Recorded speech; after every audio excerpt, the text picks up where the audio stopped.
In part 2 of our Flinders Ranger series of videos, we set ourselves up at Warren Gorge, where we camped off-grid for 2 nights.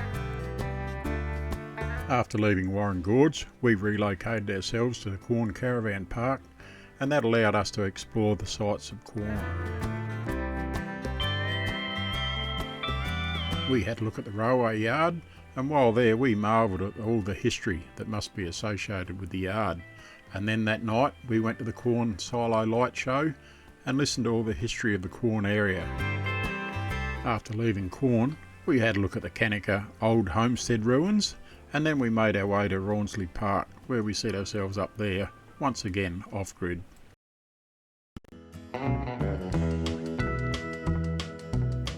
I'm Mick, and this is Sally. Together we've been caravanning Australia since the 1980s, and more recently we started to put the videos together just to show you some of what we see out there.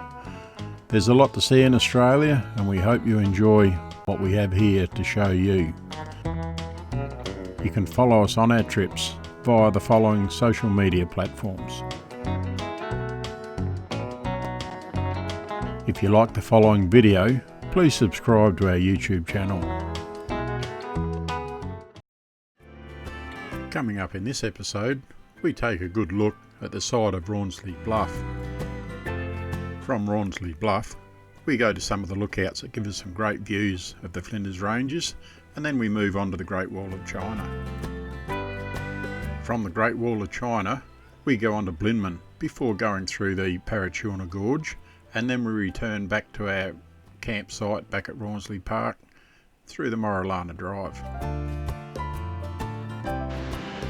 Good morning everyone, and welcome to another video in the Flinders Ranges series that we're doing at the moment.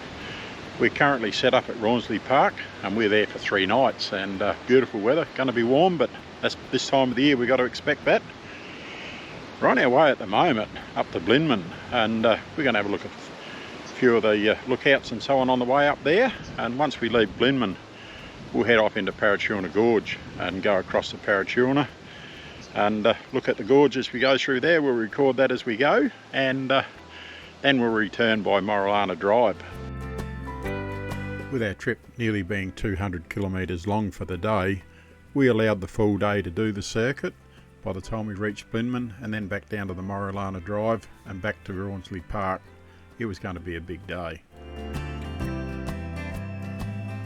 Where our campsite was located at Rawnsley Park, we had great views of the Rawnsley Bluff, but once we got out onto the bitumen and started to making our way towards Wilpena Pound, the Rawnsley Bluff itself was visible for most of the way.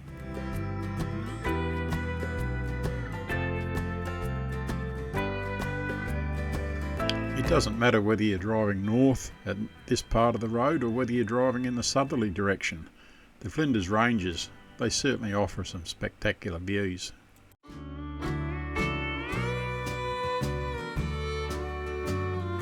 As we continued north towards Wilpena Pound, we found this dirt road here that turned off to the left, so we thought we'd take a trip along the road and just see what sights were on offer. The road that we followed in here, had that road been kept in better condition and suitable for all vehicles, they could have made a great lookout point at this area.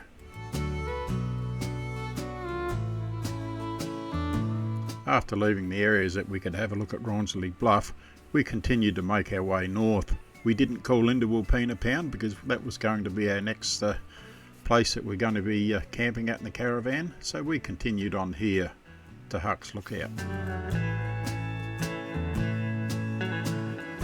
From Huck's Lookout you get some great views as you look back towards Wilpena Pound. The black boy scene here at this lookout was certainly very pretty to look at. From Huck's Lookout, the next lookout that we went to was called Stokes Hill Lookout.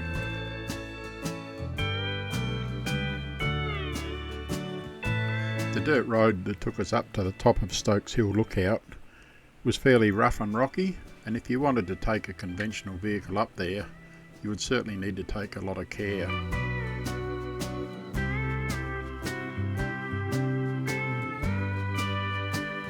It is a reasonably high lookout, this one, with great elevation, and as a result of that, when you do get up there, you get great 360 degree view, but because of that you also suffer from the wind.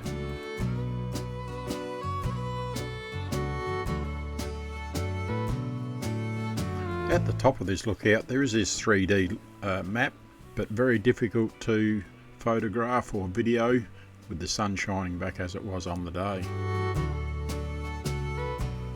Because of the 360 degree views from this lookout, a visit to here would be suitable any time of the day. With a day where there's a great sunset, photographs from this viewing platform up here would make for terrific photography. Now outside the national park, we turned off here and went up and had a look at the Great Wall of China. The Great Wall of China is located not that many kilometres south of Blinman, and it can be accessed with your normal two-wheel drive car.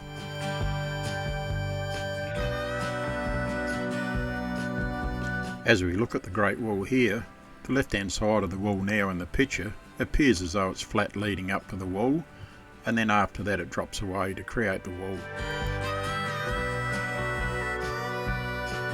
There are walking trails that allow you to walk up to the rock formation that creates the Great Wall of China. From this point on, the closer we got to Blinman, the more scenic the drive became. Any of these little information bays or pull-ins like we're at now, any of those that we found, we stopped and had a look and read some of the notice boards, because it's amazing the wealth of information that you can pick up that explains where you are and what's happened in the area.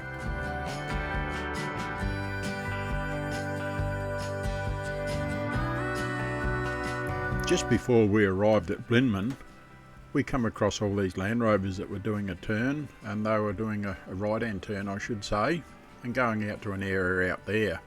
And when we got into Blinman, a gentleman by the name of Phil invited us out, and we thought we'd go out and do some filming. But unfortunately, because of the time frame that we had for the day, we realised that we couldn't wait that hour and a half before those trials started, so we do apologise, Phil. We never got out there unfortunately, but perhaps one other time we might cross paths again.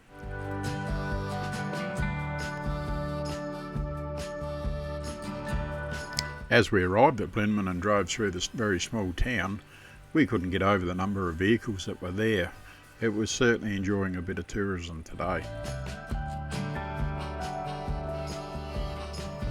We could not go into Blinman and not go into the bakery and try a bit of the pastry items that they had there, and certainly if you want to have anything, that's the place to go.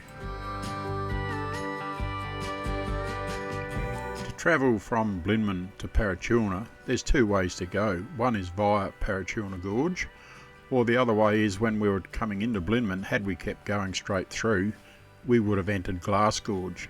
Now Glass Gorge takes you through to Parachilna as well. It does come out on the tail end of the Parachilna Gorge. For our trip today, we were travelling from Blinman right through the Parachilna Gorge, and once we got going we couldn't get over this massive amount of feral goats that were within the gorge.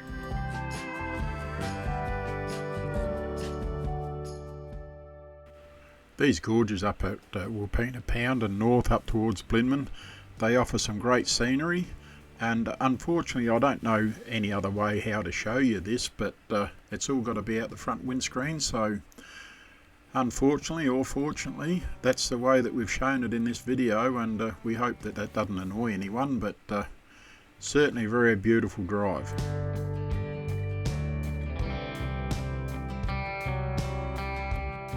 As we drove through the Parachilna Gorge on this trip, we found the road to be in very good condition.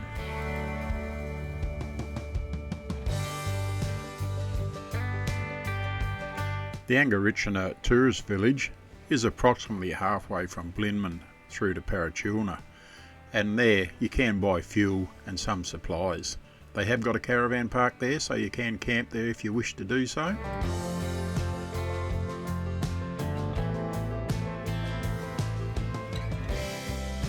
Depending on what time of the day you look at the Flinders Ranges, the colours change all the time, and in the morning you get that real solid sort of colour, and then later on in the evening you get that afternoon golden hour appearance.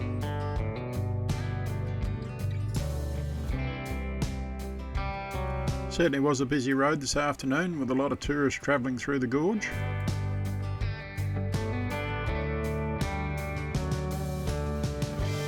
The Parachilna Creek was certainly dry, but come a big rain event, it doesn't take very much and it soon starts to flow water.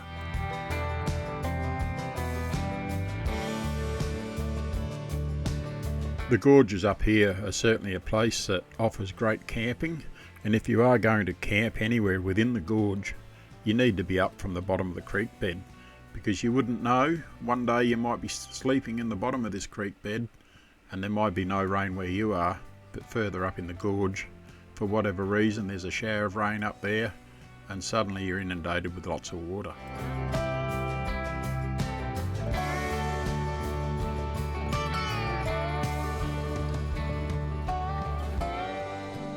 The distance from Blinman through the gorge out the other side to Parachilna is a total of 32 kilometres, and in all that time that you're driving through the gorge, it's just one scenic view after another.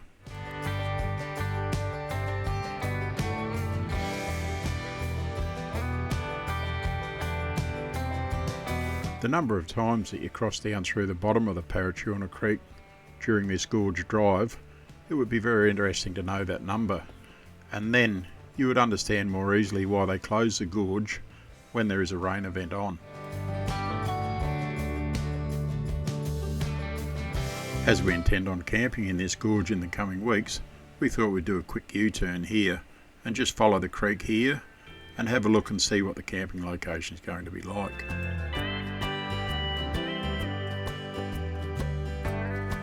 Even though there are very many camping locations that are along in the Parachilna Gorge, the biggest percentage of those camping locations would have to be found on the western side of the gorge. Once out of the gorge, we went and had a look at Parachilna, and from there we come back to the main road, did a right hand turn here on the bitumen and started to head down towards Hawker, which took us to the Moralana Drive. I didn't record the actual kilometres down here to where we're turning now to go into the Moralana Drive. It didn't seem to take long, but it was a left hand turn and there was a bit of a signpost there, not a real big one, so you need to keep your eyes open for the actual turn off.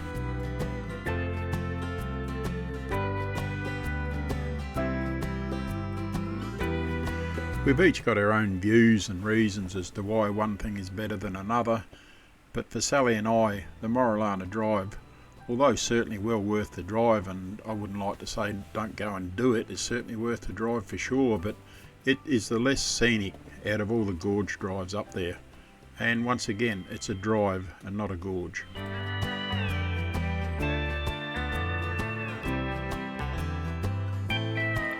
The Moralana Scenic Drive, it takes you through the Car Station and the Myrna Station country, and it's located between the Elder Range and Wilpena.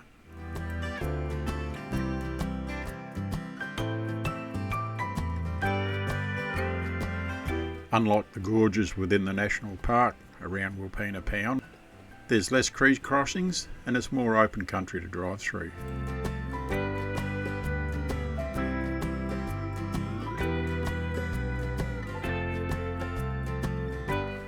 The approximate length of this drive is roughly 28 kilometres. As with any driving up in the Flinders Ranges, if you do an early morning drive or a late afternoon drive, you need to be very mindful of wildlife. Kangaroos and emus would be the main thing, and even during the middle of the day we spotted lots of these.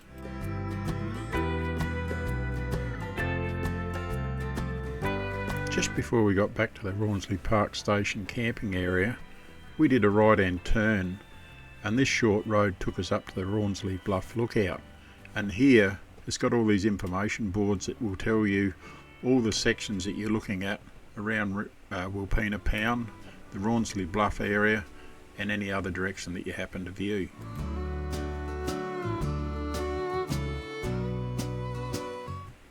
Now that we're all full of this knowledge of what we were looking at, it was time to return back to the caravan and watch the sunset.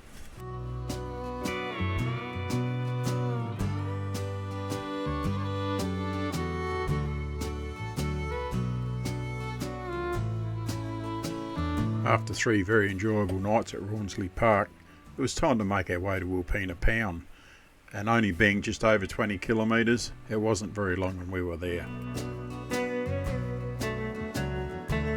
It was a nice day to be on the road, but with such a short distance to travel, it didn't really give us much time to enjoy the day as it was.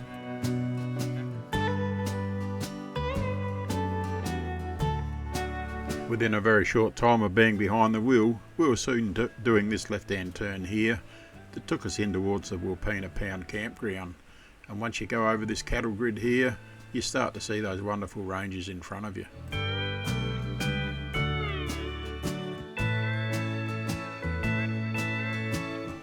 As we entered into the campground, we went into the check-in point.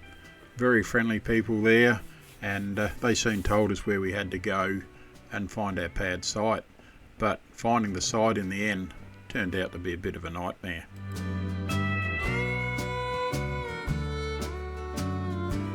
It is a very, very large campground, this one, and unfortunately the map that we were given that illustrated where our particular site wasn't really to scale and didn't represent how the roads ran around all the camping areas. So in the end we parked up and went for a walk and found our site that way.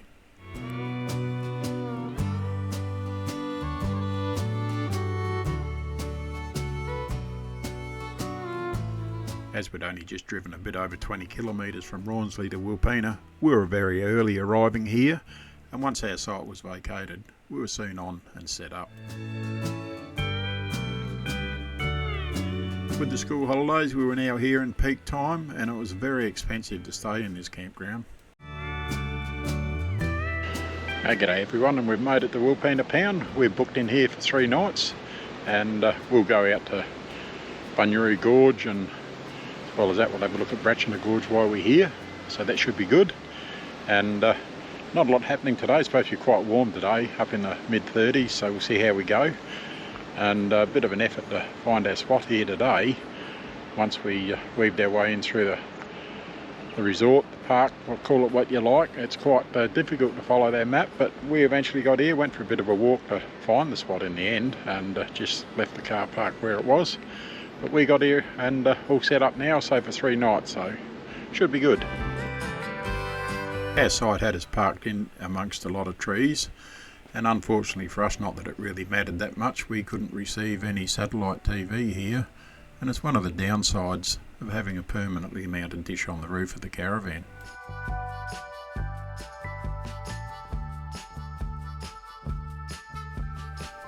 We didn't go and walk around and have a look at everything that was on offer within this campground, but certainly a lot of pad sites and a big network of roads that took you around all those sites. As well as all those roads, there were many walking tracks that allowed you to safely move around the park as you wished.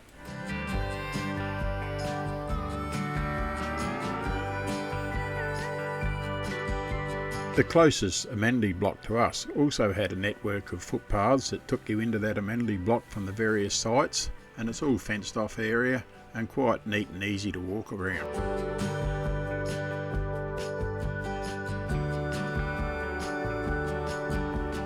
The Visitors Information Centre for the Wilpena Pound area is where we booked in, and as well as that, the local IGA grocery store is all located at the entrance of the park.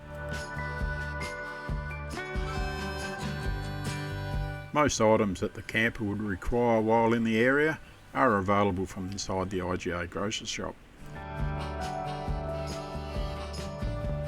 There is also a resort at the Wilpena Pound area, and should people require that type of accommodation, I'll leave a link in the video description below that will lead you to all the information that you will need to know should you want to stay there.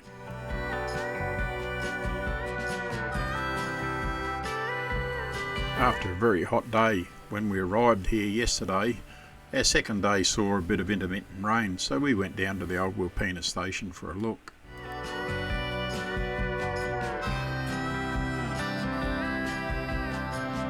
While we were walking around having a look at the old buildings here, we happened to speak to one of the park rangers, and he informed us that they'd actually had 25 mils of rain.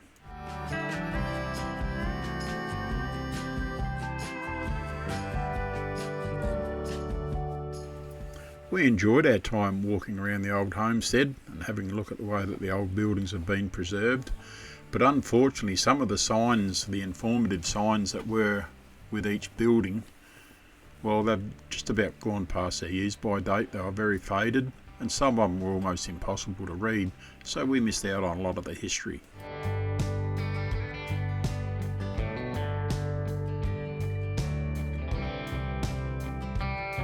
It was interesting when we looked in the back shelter here, they had this buggy, but down below, as the camera comes around now, is this huge block of wood. What it was used for, we have no idea.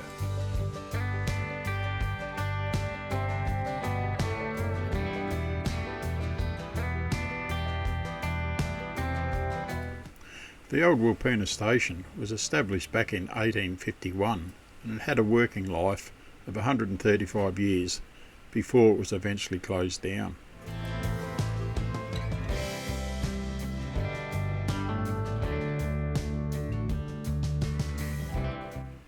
All the buildings of the old Wilpena station were certainly well maintained, and it was nice to see that they were being restored and kept to the standard that they were in today.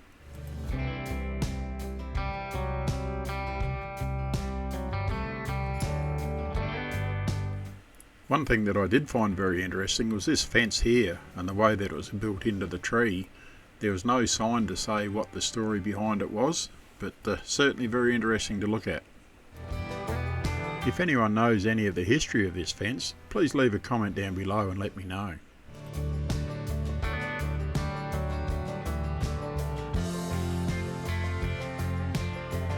Clouds in the sky were moving fast, with some of them starting to get very dark, so it was time to head back to the car. As we made our way back to the car, we come across this piece of gum that was cut here, and just the diameter of it makes you wonder how old the tree would have been. On our last day at Wilpena, even though it was raining, we were determined to do the Hills Homestead walk, so we set off in light rain and started to make our way towards the homestead. The total tonnage of wood that lays in the bottom of this creek that's been washed down through various floods is phenomenal. It is a very pretty walk, this one, something that the camera doesn't really capture, but at times you're in a canopy and then you get into open areas as well.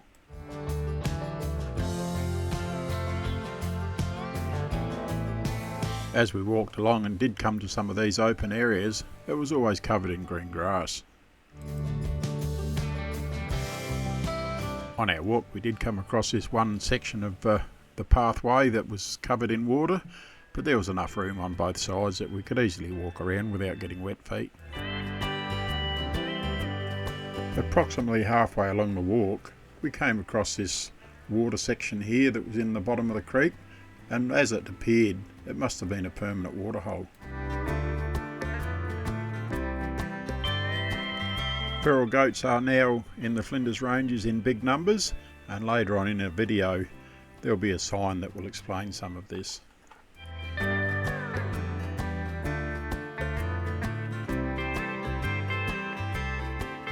The walk going up to the homestead is by no means difficult. There is one section where there are a few steps that you must go up, and here as we cross the creek there's this boardwalk that takes you from one side of the creek to the other.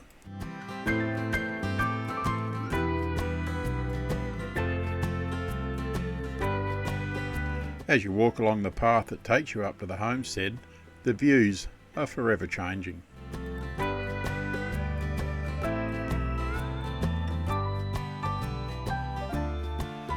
As we reached the homestead, we could see the grey clouds coming in over the ranges.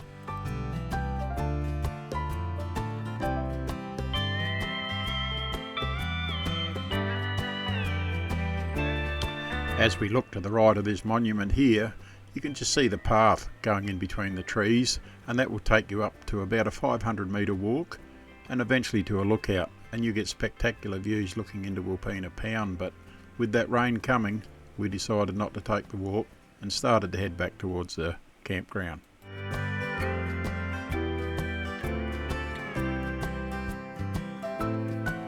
At times, no matter where you looked, there was all this wood from the power of the water that must have pushed it down the creek.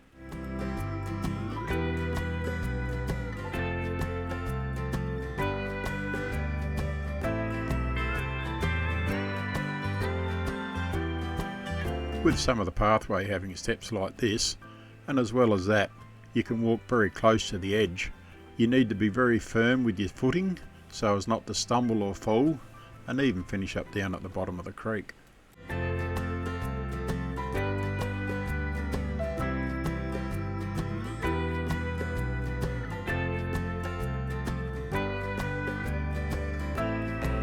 In some locations with the gum trees that line the side of the walkway, or as you go down further you've got the native pines, it certainly makes for a pretty walk.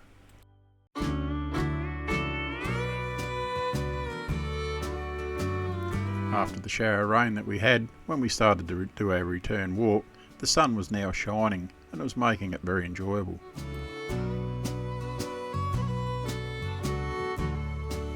For the wild animals that live in the park, it certainly must be a great habitat to live in, with such feed on the ground and permanent water locations. It must be paradise. Coming up in the next episode, we take a look at a tree that is renowned worldwide for the painting that's been done. We take the very scenic drive out through Parachilna Gorge, and then we return back through the very beautiful Gorge. On our return back to camp, we have a look at the very beautiful Razorback Lookout. Yeah, good morning everyone. We leave Wilpena Pound this morning, and it's been a good base to set ourselves up so we can go through the gorges and have a look around. Very nice here. It's got everything you need, but very expensive. There are other places that you could set yourself up and do exactly what we've done while we're here. You don't necessarily have to stay in here, but yes, very expensive site fees and very expensive to shop for any groceries, but never mind, we've enjoyed our time here, and we move on today. We go down to Parachilna Gorge today and see if we can find a camp spot down there, and we'll be down that way for the next 6 nights and free camping along the gorge. So until that next video goes up, you look after yourself and take care.